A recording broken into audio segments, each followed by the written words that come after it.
Assalamualaikum warahmatullahi wabarakatuh. Alhamdulillah, salatu wassalamu ala rasulillah Sayyidina Muhammad bin Abdillah Wala hawla wala quwata illa billah, amma ba'du. Bertemu lagi bersama kami Muhammad Barmawi dari salah satu tim LDNU menjawab. Ada sebuah pertanyaan kepada kami, pekerjaan apa yang dianjurkan di dalam agama Islam? Maka pertanyaan ini adalah pertanyaan yang singkat, padat, tapi mengandung falsafah atau filosofi makna yang sangat panjang dan sangat bagus. Nah, kita berangkat dari surat Al-Asr. Wal 'ashr innal insana lafi khusrin illa alladzina amanu wa 'amilus solihati wa tawasaw bil haqqi wa tawasaw bis sabr. Kita berangkat dari wa 'amilus solihat, melakukan perbuatan-perbuatan yang baik. Artinya yang dianjurkan di dalam agama Islam adalah perbuatan atau mewujudkan perbuatan-perbuatan baik dalam aktivitas kehidupan kita sehari-hari. Apa ukuran dari perbuatan-perbuatan baik yang kita munculkan dalam kehidupan sehari-hari? Ialah ukurannya adalah agama. Karena dengan mengukur apa yang menjadi aktivitas kehidupan kita sehari-hari dengan agama, maka bisa kita pastikan apa yang muncul dalam kehidupan kita, baik dari aspek ucapan, perbuatan, atau yang lain, itu pasti dikatakan positif dan mendapatkan pahala. Para pemirsa, khususnya yang bertanya, maka dalam konteks wa'amilus sholihat, maka kita harus menyandarkan apa yang kita lakukan dengan apa yang diajarkan di dalam agama. Karena dengan apa yang kita lakukan dan kemudian diintegrasikan, disandarkan kepada apa yang diajarkan dalam agama, pasti yang kita lakukan bermakna atau bermuara pada perbuatan yang positif dan menghindarkan diri dari perbuatan negatif. Maka kemudian hal yang semacam ini muncul istilah yang disebut dengan bertakwa kepada Allah, yakni imtithalul ma'murat wa jitinabul manhiyat, melaksanakan segala bentuk perintah Allah dan menjauhi larangan-larangannya. Bagaimana agar kita melakukan perbuatan-perbuatan itu baik dan bermuara kepada agama? Maka ada beberapa hal yang di sini harus sama-sama kita sadari. Yang pertama, tentang kesadaran bahwa ilmu itu adalah sesuatu yang penting bagi kita. Kenapa ilmu itu menjadi sesuatu yang sangat penting bagi kita? Karena dengan adanya ilmu, sesuatu yang akan kita lakukan itu akan terbebas dari perbuatan-perbuatan buruk. Karena ilmu itu akan mengantarkan pada perbuatan yang baik.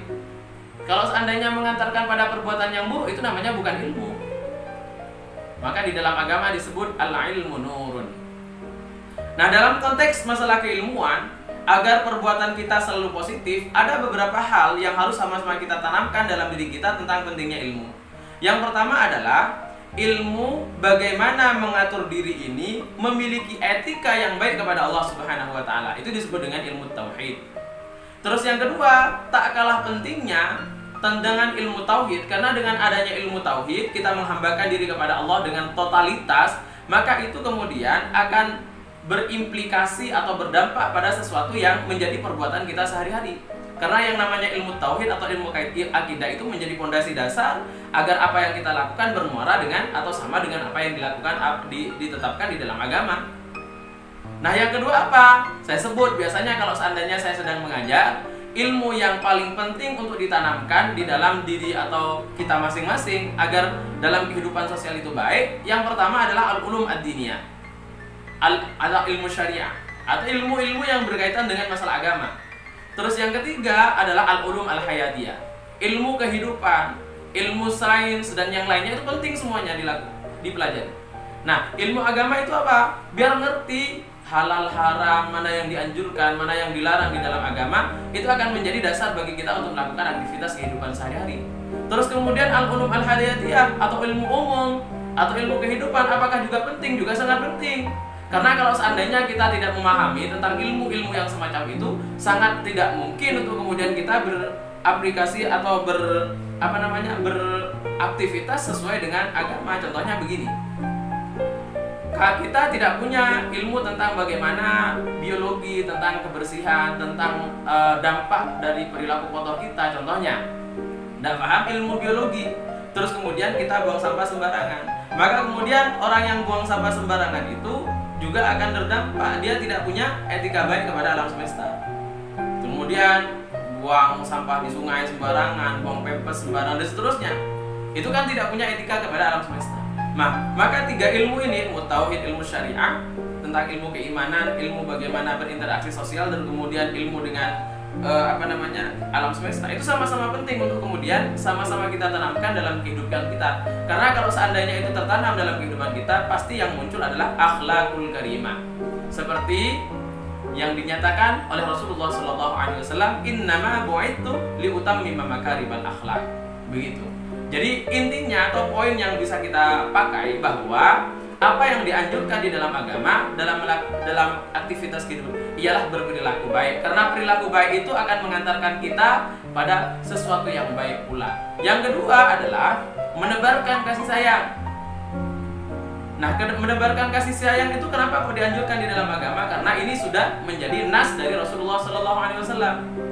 Ar-rahimuna yarhamuhumur rahman, irhamu man fil ardi yarhamukum man fis sama. Kita ditunjuk atau dituntut oleh Rasulullah SAW untuk menebarkan kasih sayang. Jadi itu perilaku. Pokoknya semuanya perilaku positif itu dianjurkan di dalam agama.